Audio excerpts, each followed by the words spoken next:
Assalamualaikum warahmatullahi wabarakatuh. Saya Fatimah Faradila dengan NIM 210005193. Saya dari kelompok 11. Di sini saya akan menjelaskan materi kurikulum yang dari kelompok 1.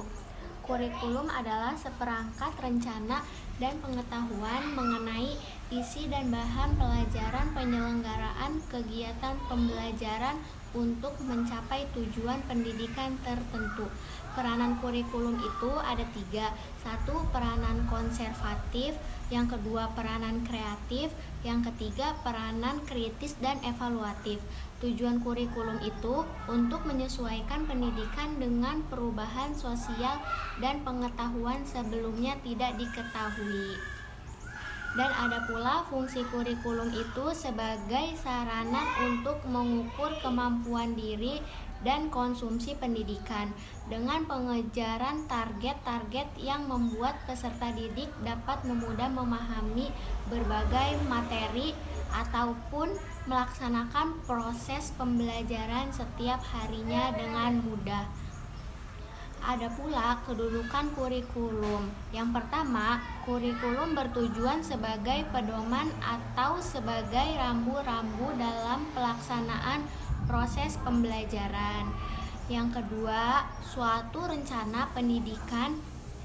Yang ketiga, suatu bidang studi yang ditekuni oleh para ahli atau spesialis kurikulum.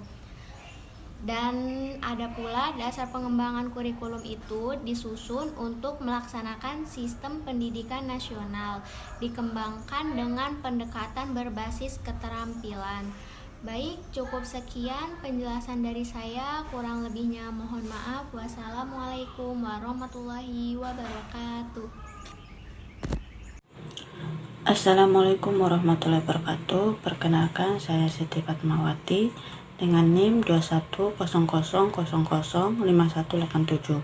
Di sini saya akan menjelaskan materi kelompok 2 tentang landasan kurikulum dan tujuan pendidikan. Landasan kurikulum dan tujuan pendidikan dapat dibagi menjadi 4 bagian. Yang pertama, konsep landasan kurikulum. Yang kedua, hukum dan landasan kurikulum. Yang ketiga, filosofi pengembangan kurikulum. Dan yang terakhir, kurikulum di era modern. Yang pertama, landasan kurikulum. Konsep kurikulum secara teori dapat dikelompokkan ke dalam 2 kategori, yaitu tradisional dan modern. Secara tradisional, kurikulum berarti materi pelajaran, sedangkan secara modern, kurikulum tidak hanya berarti materi pelajaran, tetapi juga semua rangkaian kegiatan pendidikan yang terprogram dan terencana dengan baik dan dianggap sesuatu yang nyata dan yang terjadi dalam proses pendidikan di suatu lembaga pendidikan. Kurikulum menurut pandangan modern ini sebenarnya adalah pengalaman belajar. Pengalaman belajar banyak kaitannya dengan melakukan berbagai kegiatan interaksi sosial di lingkungan lembaga pendidikan, dan pengalaman bukan sekedar mempelajari mata pelajaran, tetapi yang penting adalah pengalaman hidup.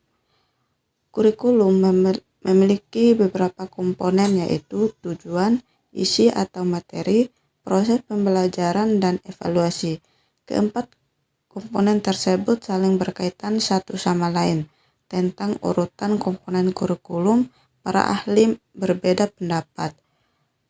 Ada yang menganjurkan dirumuskan tujuan terlebih dahulu dan disusul dengan alat evaluasi, kemudian baru diadakan seleksi materi dan proses pembelajarannya. Ada pula yang mulai dengan seleksi materi yang akan dipelajari, lalu ditentukan tujuan yang akan dicapai, kemudian baru dipikirkan proses pembelajaran dan cara mengadakan evaluasi. Yang kedua, hukum dan landasan kurikulum. Pada awalnya, kurikulum Merdeka berstatus sebagai kurikulum prototipe dan berlaku hanya di sekolah-sekolah penggerak. Namun, belakangan Kemendikbudristek membuka opsi bagi seluruh satuan pendidikan untuk memilih satu dari 3 opsi terkait implementasi kurikulum Merdeka. Ketiga opsi tersebut diantaranya IKM 1 Mandiri Belajar, IKM 2 Mandiri Berubah, dan IKM 3 Mandiri Berbagi. Landasan hukum penyelenggaraan pendidikan dasar dan menengah tahun pelajaran 2022-2023. Yang pertama, Undang-Undang Nomor 20 Tahun 2003 tentang Sistem Pendidikan Nasional. Yang kedua, Peraturan Pemerintah Nomor 4 Tahun 2022 tentang perubahan PP Nomor 57 Tahun 2021 tentang Standar Nasional Pendidikan. Yang ketiga, Pendikbud No. 1 Tahun 2021 tentang penerimaan peserta didik B. Yang keempat, Peraturan Materi Pendidikan, Kebudayaan, Riset dan Teknologi Nomor 5 Tahun 2022 tentang standar kompetensi lulusan pada PAUD, jenjang pendidikan dasar dan jenjang pendidikan menengah.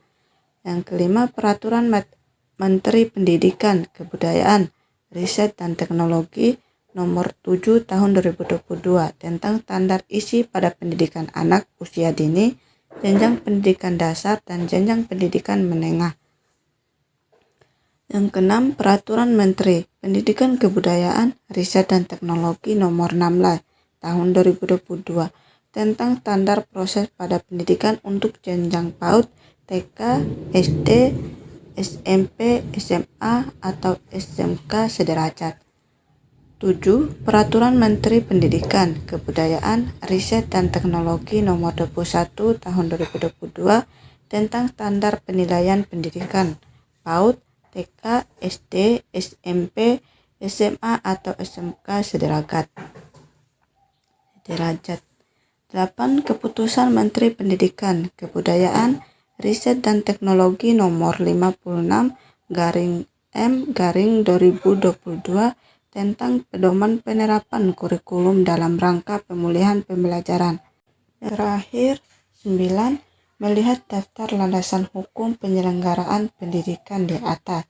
Paling tidak ada 4 peraturan yang belum banyak dipahami oleh para tenaga pendidik, yaitu terkait standar kompetensi lulusan nomor 5 tahun 2022, standar isi nomor 7 tahun 2022, standar proses nomor 16 tahun 2022, dan standar penilaian nomor 21 tahun 2022. Yang ketiga, filosofi pengembangan kurikulum. Pendidikan berintikan interaksi antara manusia, terutama antara pendidikan dan terdidik untuk mencapai tujuan pendidikan. Di dalam interaksi tersebut terlibat isi yang diinteraksikan serta bagaimana interaksi tersebut berlangsung. Apakah yang menjadi tujuan pendidikan, siapa pendidik dan terdidik, apa isi pendidikan, dan bagaimana proses interaksi pendidikan tersebut merupakan pertanyaan-pertanyaan yang membutuhkan jawaban yang mendasar, yang esensial, yaitu jawaban-jawaban filosofi. Secara harfiah, filosofis atau filsafat berarti cinta akan kebijakan. Orang belajar berfilsafat agar ia menjadi orang yang mengerti dan berbuat secara bijak. Untuk dapat mengerti kebijakan dan berbuat secara bijak, ia harus tahu atau mengetahui. Pengetahuan tersebut diperoleh melalui proses berpikir, yaitu berpikir secara sistematis, logis, dan mendalam. Pemikiran demikian dalam filsafat sering disebut sebagai pemikiran radikal atau berpikir sampai ke akar-akarnya. Berfilsafat diartikan pula berpikir secara radikal, berpikir sampai akar. Secara akademik, filsafat berarti upaya untuk menggambarkan dan menyatakan sesuatu pandangan yang sistematis dan komprehensif tentang alam semesta dan kedudukan manusia di dalamnya. Berfilsafat berarti menangkap sinopsis peristiwa-peristiwa yang simpang siur dalam pengalaman manusia. Dalam perkembangan kurikulum pun senantiasa berpijak pada aliran-aliran filsafat tertentu, sehingga akan mewarnai terhadap konsep dan implementasi kurikulum yang dikembangkan. Dengan merujuk kepada pemikiran Ella Yulailawati tahun 2003, di bawah ini diuraikan tentang isi dari masing-masing aliran filsafat. kaitannya dengan pengembangan kurikulum. Yang pertama, perennialisme lebih menekankan pada keabadian, keidealian, kebenaran, dan keindahan daripada warisan budaya dan dampak sosial tertentu. Yang kedua, esensialisme menekankan pentingnya pewarisan budaya dan pemberian pengetahuan dan keterampilan pada peserta didik agar dapat menjadi anggota masyarakat yang berguna. Yang ketiga, eksistensialisme menekankan pada individu sebagai sumber pengetahuan tentang hidup dan makna. Untuk memahami kehidupan seseorang mesti memahami dirinya sendiri. Yang keempat, progresisme menekankan pada pentingnya melayani perbedaan individual, berpusat pada peserta didik, variasi pengalaman belajar dan proses. Progresisme merupakan landasan bagi pengembangan belajar peserta didik aktif. Yang terakhir, kelima, rekonstruktivisme merupakan elaborasi lanjut dari aliran progresisme pada rekonstruktivisme. Peradaban manusia masa depan sangat ditekankan, di samping menekankan tentang perbedaan individual seperti pada progresivisme. Rekonstruktivisme lebih jauh menekankan tentang pemecahan masalah, berpikir kritis, dan sejenisnya. Yang terakhir, keempat, kurikulum di era modern. Era modern seperti saat ini, semua hal dituntut cepat dan canggih. Semua hal dituntut berkembang mengikuti perkembangan zaman.